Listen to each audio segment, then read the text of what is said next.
Chers amis, bonjour. Donc, aujourd'hui, on va s'occuper du troisième bouton du menu Faire système qui correspond aux aciers que j'ai appelés non normalisés. Hein, donc pas des barres droites et pas des ancrages épingles, cadres et choses un petit peu traditionnelles, enfin courantes en ferraillage. Donc ça permet de dessiner des aciers pour des coffrages qui sont un peu tordus, comme on en a souvent quand on fait des ouvrages d'art. Un peu moins quand on fait du bâtiment. Un tablier, une pile d'ouvrage, on a souvent besoin d'un acier avec un façonnage plus, entre guillemets, plus artistique que les façonnages habituels. Alors on peut soit saisir un objet, alors donc quand c'est un objet, essentiellement c'est une polyligne, hein. Donc une ligne, ça ne fonctionne pas. Ou créer objet. Donc on peut donner plusieurs points et en même temps qu'on va dessiner l'acier, on va dessiner la polyligne qui servira à créer l'acier. On peut dire si on veut ce qu'on veut faire comme forme, on a le choix entre un acier polygonal, un acier en arc, un acier en cerce, quand on fait des pieux par exemple, ou des poteaux circulaires, ou des spires. Les spires qui sont essentiellement utilisés lorsqu'on fait des pieux, des fondations profondes, ou bien quand on fait du frettage de tête d'ancrage de précontrainte. Il faut aussi faire renforcer le pourtour de la trompette d'ancrage avec une spire. Voilà, donc la spire, en gros, ça ressemble à un ressort de camion, quoi, si on veut. Donc on va commencer par l'acier polygonal. Donc soit de saisir un objet, donc il n'y a pas d'objet qui existe, donc on va créer l'objet avec un coffrage à 5 cm par exemple, ancrage, ok, HA25. Donc on peut soit choisir un mandrin d'ancrage, un mandrin de cadre, et là il y a une possibilité en plus, un mandrin de coude. Donc le coude c'est quelque chose qui ressemble à ceci. Donc créer l'objet, donc c'est la forme d'une baïonnette. Ça c'est ce qu'on appelle un coude. Donc là j'ai créé la polyligne et je lui dis de quel côté je vais me décaler par rapport à cette polyligne. Ok. Et là il me demande si je veux supprimer ou non l'objet qui m'a servi à construire mon acier. Donc je vais supprimer. Et donc ici, hop, il m'a fait un acier euh, avec les mandrins au niveau des angles. Donc de la même manière, si j'ai une polyligne qui existe et que je vais mettre un acier là-dedans, je peux faire de la même manière. Hop, non pas ça, pardon, ici, ancrage. Donc on change de mandrin, créer l'objet, non, puisqu'il existe, saisir objet, cet objet-là, et on veut se décaler vers l'intérieur. En épure, par exemple. Donc là, on va se coller sur la polyligne de construction. Et on a supprimé la polyligne de construction, puisque j'ai appuyé sur oui. On va faire la même chose et on va ne pas supprimer la polyligne de construction. Hop, on va faire HA32 en ancrage.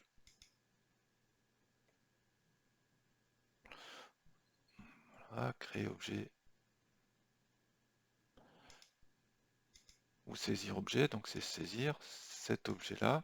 Donc comme j'ai dit axe, bah, il m'a pas demandé le côté. Et là, j'ai dit OK. Et là, je dis je ne veux pas supprimer l'objet de construction. Donc il m'a gardé la petite ligne qui a, enfin la polyligne qui a servi de construction. Et il s'est collé sur l'axe. En rajoutant à chaque angle un mandrin de cintrage.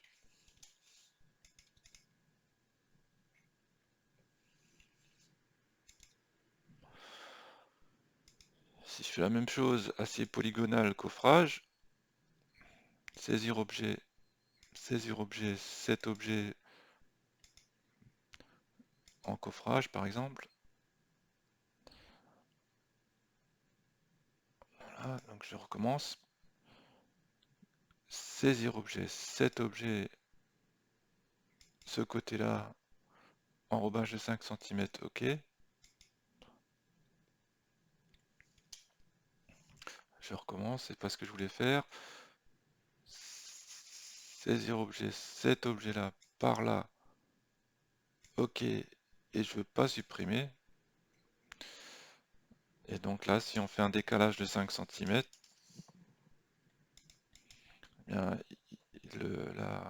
l'acier il s'est collé, il s'est créé de manière à respecter un enrobage de 5 cm. Très bien. Ensuite, quand on a des coffrages circulaires, donc soit un tablier circulaire, il faut mettre des aciers selon un rayon. Donc on peut faire ça en choisissant un arc. Saisir objet, cet objet. Vers quel côté? Vers cet côté-là. Coffrage, 5 cm, ok. Et du coup, bah, il m'a fait un arc. Donc c'est comme une barre droite, sauf que elle a elle a un rayon.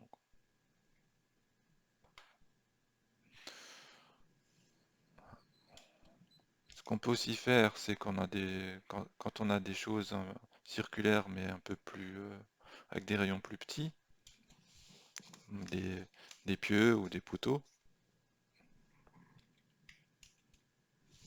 Par exemple, un pieu de 1200. Et on veut mettre des cerces dans dans ce, dans ce poteau. Donc on lui dit voilà, je vais faire une cerce. Quel objet est celui-là? Vers le milieu, 5 cm d'enrobage en HA32. Ok. Et je veux garder. Donc après, pour l'instant c'est une polyligne en cercle. Bon, faire une polyligne en cercle, c'est pas possible. C'est impossible à réaliser parce que le cercle sur une polyligne, c'est exprimé par une courbure. Cette courbure, bah, quand c'est un cercle complet, bah, c'est l'infini. Donc l'infini, on ne sait pas faire. Donc c'est pour ça que j'ai fait deux demi-cercles. Voilà. Donc deux demi-cercles, ça fonctionne. Par contre, un cercle complet, non. En polyligne, hein, je parle bien. Donc je vous invite à essayer de construire une polyligne formée par un cercle complet, vous verrez que ça ne marche pas. Et c'est normal, à cause de la définition de ce qu'on appelle un bulge. B-U-L-G-E, vous pouvez regarder sur internet ce que c'est, ce que j'ai appelé une courbure. Donc en fait, ce cercle,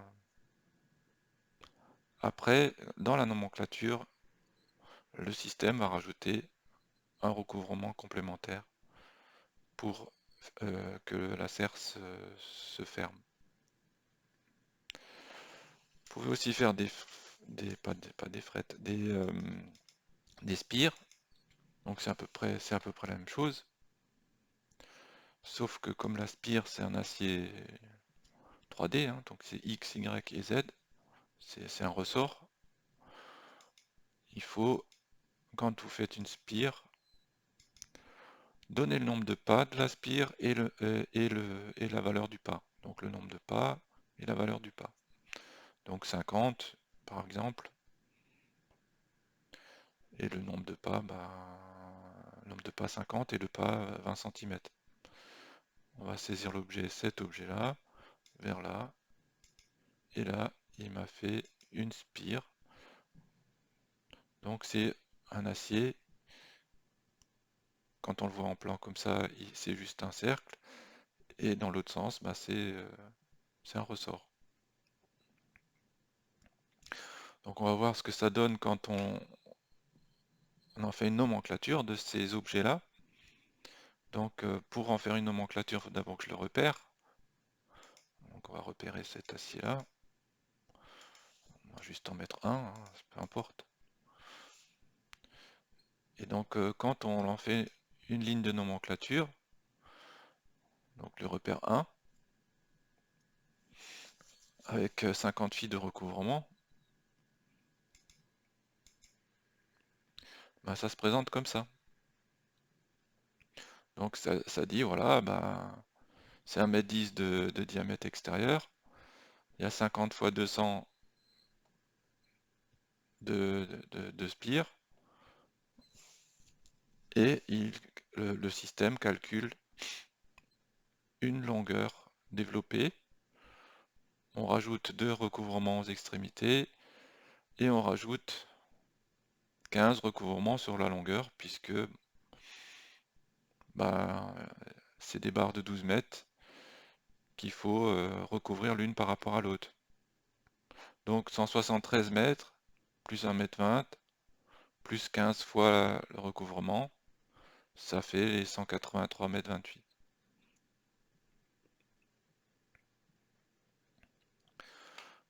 Donc la spire, ça donne cette nomenclature-là. La cerce, on va saisir, on va la repérer.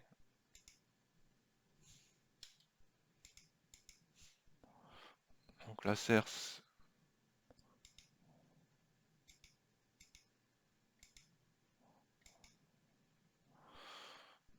c'est à peu près pareil, sauf qu'il n'y a pas de...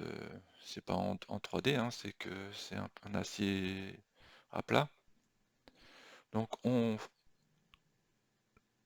calcule le périmètre et on rajoute un recouvrement complémentaire.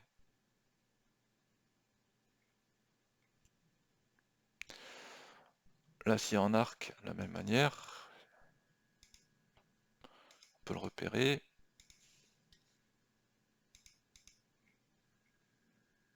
Et quand on voit ce que ça donne dans la nomenclature, pardon, c'est pas le bon acier, j'étais un peu trop rapide. Hop là, c'est l'acier numéro 3. Donc là, c'est pareil, hein, quand ils font plus que 12 mètres, le système rajoute un recouvrement complémentaire d'office. Donc on a une barre de 12 mètres plus un bout, avec un recouvrement qui correspond au HA32. Donc 50 fils de 32, ça fait 1600 mm.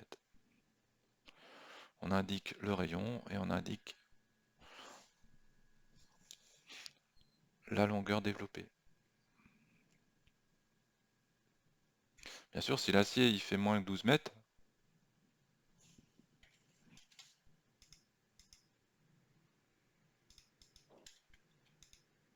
donc là, l'acier numéro 3, il a changé de longueur. Donc là, il n'y a plus de recouvrement complémentaire. Et la valeur indiquée, ça correspond à la valeur réelle de, de l'objet de l'arc repéré. Et pour terminer, si on a une polyligne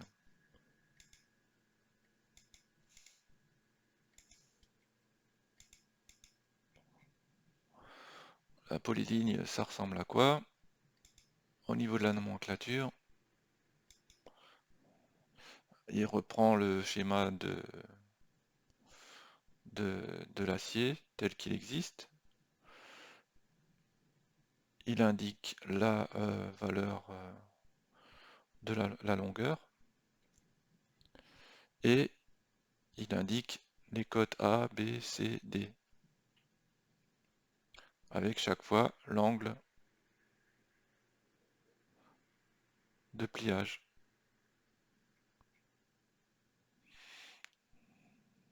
Voilà. Donc le ferrailleur va prendre une barre de 7,70 m. Au bout d'un mètre 85, il va la plier de 73 degrés. Au bout de 1,85 m plus 2,25 m, il va la plier de 83 degrés. Et au bout de 1,85 m plus de 25 plus 1,90, il va la plier de 71 degrés. Et on aura notre acier tel qu'on le souhaite. Voilà, donc si je fais une nomenclature complète,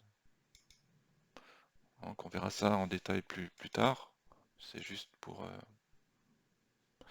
Donc on a tout ça qui est dans un tableau récapitulatif.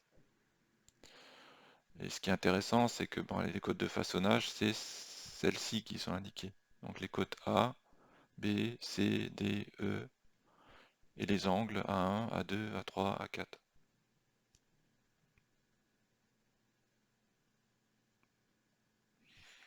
En fonction du fait que ça tourne à gauche ou dans le sens horaire ou dans le sens mathématique.